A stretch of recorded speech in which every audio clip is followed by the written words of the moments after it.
1 year ago, I did a thing. I came up with a list of topics, took a deep breath, and uploaded a video to the internet. I had absolutely no idea what would happen next, if anyone would watch, or if I'd have the energy or courage to make another one. I just knew I had something I needed to say. Do you ever start something small and watch it grow bigger than you imagine?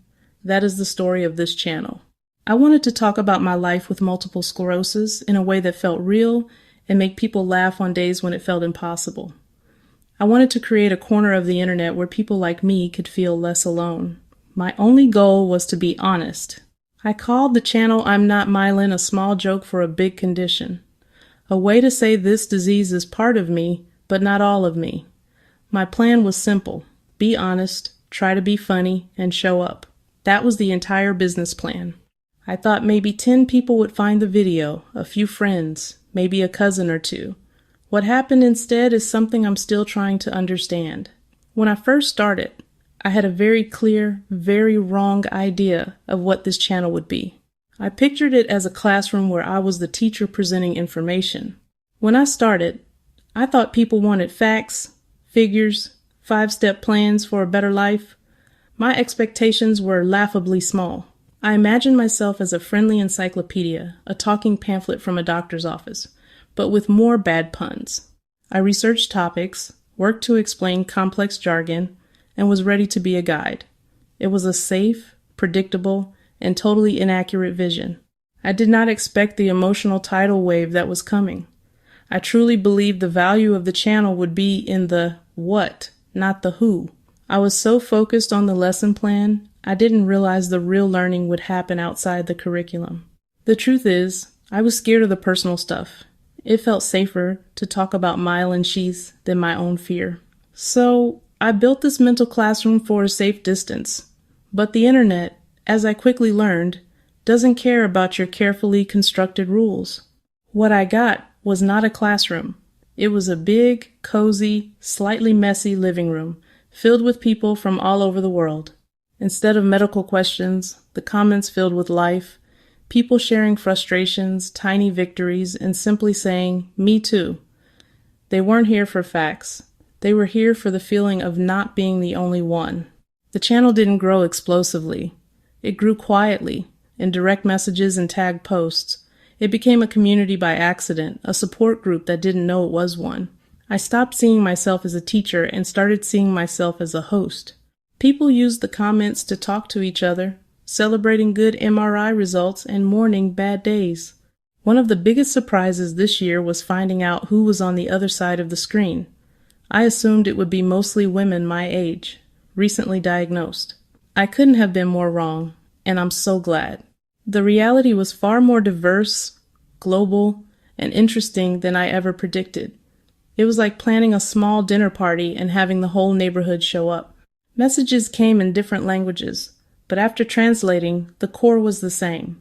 Thank you for making me feel less alone. It proved the experience of a confusing illness is universal. Another surprise was the number of men who watched. They wrote in saying they felt seen, and that seeing vulnerability gave them permission to feel their own struggles. Then there were the quiet watchers, the group that touches my heart the most. For every person who comments, I know there are thousands who don't. They are caregivers, the newly diagnosed too scared to type, or friends trying to understand. Their silence isn't empty, it's a form of participation. They are a huge, invisible part of this community, and I am so grateful they are here. I want to be clear. Making these videos isn't always easy. This channel is meant to be a place of warmth and humor, but the reality behind the camera isn't always so bright. There are days when the MS is winning, when my brain is full of cotton balls and forming a sentence feels monumental. I've promised to be honest, but that doesn't mean a sadness parade. There's a balance. I aim to acknowledge the hard stuff, not dwell on it. For every video where I'm smiling or cracking jokes, there might have been a morning where I struggled to get out of bed. The energy you see is real, but it's often hard-won. Reading the comments is the best and hardest part of my day. I read stories of pain, loss, and fear, and my heart breaks. I've cried many times reading about someone's struggle. I feel a deep responsibility to this community. and I try to carry your stories with respect, never as just content. Some videos never get made. I'll plan to film, but a wave of fatigue will knock me flat. I've learned to be kind to myself and accept that my output will be unpredictable. I'm not a content machine. I'm a person living with a chronic condition. Sometimes the most honest thing I can do is rest, so I can come back as the person you deserve. Thanks for understanding. One of the most delightful developments in this journey has been the evolution of Neury. For those who don't know, he's a character I doodled on my phone. At first, he was just a visual aid, a friendly face to help explain the complicated science of MS in a less intimidating way. I had no idea he was about to take on a life of his own, developing a personality and a point of view. He became the mascot and, in a weird way, a sidekick for the entire community. He made the hard stuff feel a little bit lighter. People fell in love with Neury. I started getting messages asking what Neury was up to. He started popping up in thumbnails for every video, sometimes as a detective, sometimes as a superhero. He became a symbol of our shared experience, a little bit damaged, a little bit goofy, but still showing up and trying his best. Neury made people smile, and making people smile was the whole point of this channel from the very beginning. This year has been an education, but the lessons didn't come from textbooks. They came from you. The biggest lesson? People crave authenticity more than perfection. They want real, unscripted moments. And the second, humor isn't a distraction. It's a survival tool. Laughing at the absurdity doesn't make it less serious. It makes it more bearable. Humor connects us, giving us a little power back. Third, vulnerability is not weakness. It's profound courage. I braced for judgment, but received an outpouring of support. Raw honesty builds trust, turning an audience into a community, strangers into family. Your truth is your greatest strength. Finally, balance matters. I can share my life without giving all of myself away.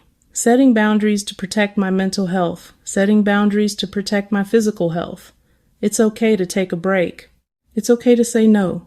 It's okay to have days where you don't want to talk about MS at all. Caring for myself first meant something left to give to all of you. That balance keeps the light on. What comes next? More questions than answers. So, after one whole year, what's the grand plan for the future? The honest answer is, it looks a lot like the plan from the beginning. I'm still mostly making it up as I go along. But I have dreams. Ideas scribbled on napkins, ideas in the Notes app on my phone. I want to keep doing what we're doing, but I also want to grow. I want to continue to build this space into the most helpful, hopeful, and hilarious. I have some concrete ideas. I would love to bring more voices into this conversation. So, I want to keep asking you, what do you want to see? What topics are you curious about? What part of your day do you wish more people understood? Your questions, your ideas, your needs, this is our place, and your voice is a critical part of what we do next. Ultimately, the plan is to keep showing up, to keep being honest, to keep looking for the light, to keep Neury active, and to keep reminding myself, and all of you, that we are in this together. The goal isn't to have all the answers. The goal is to be a safe place to ask the questions. I am excited about what the next year holds, not because I have a detailed roadmap, but because I know I'll be taking the journey with all of you. 1 year after that first upload, I look back and I see how much has changed. The heart of it remains the same. I wanted to tell the truth, to make a small light in a dark tunnel, and to feel less alone, hoping someone else out there would feel that way too. So after a year of doing this, the big reveal is this. I thought I was building a channel, but you were building a community. I thought I was talking into a void, but you were listening, and you were talking back. I started this journey thinking it was about my story with multiple sclerosis. I thought the most important thing was what I was saying, but I was wrong. The magic wasn't in the videos. It was in the Me Too's, in the comments.